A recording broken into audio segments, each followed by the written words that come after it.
I had someone from the UN actually reach out to me on LinkedIn, and I thought it was spam, and so I didn't respond. And then soon after, I was cleaning my inbox, maybe several weeks later, and I saw the message. I was like, this is weird. Like, why is the UN reaching out to me? It must be scammy. Like, I'm sure a lot of people understand. You get a lot of really random messages on LinkedIn, or at least I do.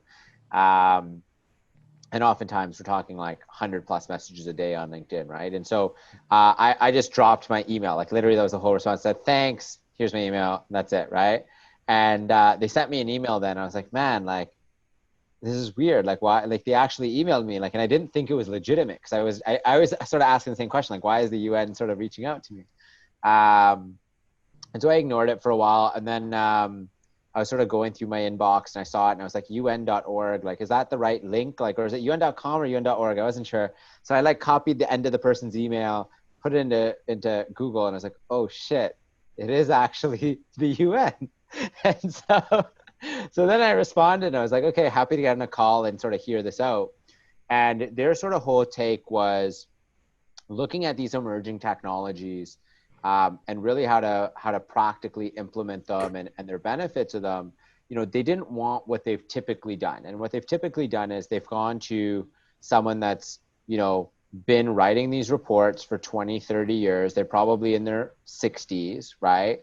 And they would just be there to pump out reports consistently, right? And the UN would sort of engage them to sort of pump out reports. And that's not what they wanted. So they wanted to create something that was more practical, that could have very clear ways on how these technologies get implemented and look sort of outside of the box on ways that some of these systems could change with the use of new technologies.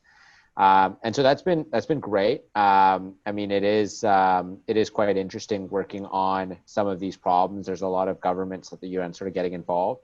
It has been a little thrown off with COVID. Just the UN has obviously been delayed, as has, you know, all sorts of organizations around the world. And so that's been a challenge, of course, but you know, we're still sort of optimistic on some of the things that we're proposing in here, and a lot of the work that we've done with the UN on making a big difference to a number of countries. Well, I mean, it sounds really cool, but I mean, how did they just sort of, they heard about you, or like Yeah, so somebody there had worked with somebody you'd worked with, or? no, it had never worked. Yeah, so they had heard about me, and they actually, what they had said was, you know, we think you're one of the global experts on these emerging technologies, and so that was a link between, I had previously worked at PayPal, and had also done a fintech startup, and then also given sort of what we do at Blockchain Founders Fund and have all sorts of companies across all sorts of fields. They sort of found all of that mixed together along with sort of several master's degrees in different parts of the world, including in China. And so they saw that as sort of a culmination of things that they saw as someone that was younger and could bring new perspective to the table on how to actually drive change, plus sort of some of the accolades and other things that have sort of happened. They thought that that was interesting as a way to drive change in the way that they currently did processes and change in these countries. Wow. So, how does it actually work then? I mean, you're very busy. This isn't something you're doing all the time. Um, with that in mind, like if you're putting together a report or doing research for the United Nations, I mean, what does that look like on a practical Yeah. level? So whatever you're thinking, much more intensive. It's actually quite intense. So I mean, our team's been supporting on this, and we, you know, myself, I've also been heavily involved in it, right? And so there's tons of research. I mean, we must have gone through thousands and thousands and thousands of pages of reports to just learn about different things. A lot of interviews with experts to understand some of the nuances in these countries, because you can't just come with an outside perspective and try to create solutions. I mean, you got to understand how all of these systems are working and all of the nuances in these countries. And so that was sort of another aspect. I also spent some time in the region. This was before COVID. Spent some time also with the UN in Lebanon as well, which is sort of where their headquarters is for MENA.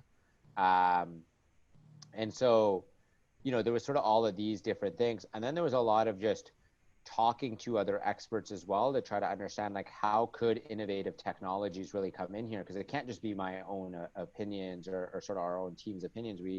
We're literally looking to talk to a number of experts to understand like how could we transform a problem where 1.7 billion people don't have identities, right? Like, you know, what do we do in this scenario, right? And so looking at that, or like the unbanked populations, and like what are solutions that could actually work, and some of the things that we've come up with are very fascinating, right? Like for example, you know, potentially looking at can there be a decentralized system that leverages facial recognition technology, which is good enough now across the world. It's being used at scale in a lot of countries now.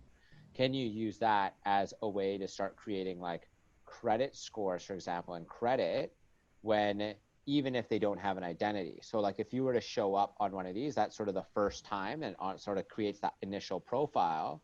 And then, you know, as you have further interactions that require credit, it sort of does a facial check, and then it links it to that, you know, to that profile.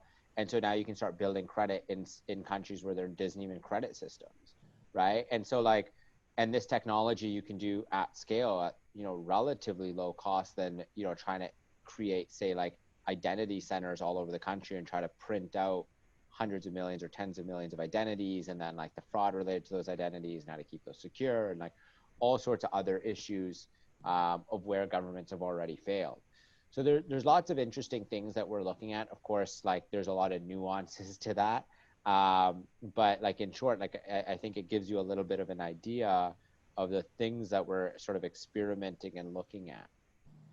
If you like this video, why not check out the full interview it's an excerpt from. You should see a link to that full interview somewhere here on the screen and also down in the description box below. Consider liking this video, and do subscribe to the channel if you want to stay up to date with all my videos as they go live. Thank you so much for watching, and stay curious.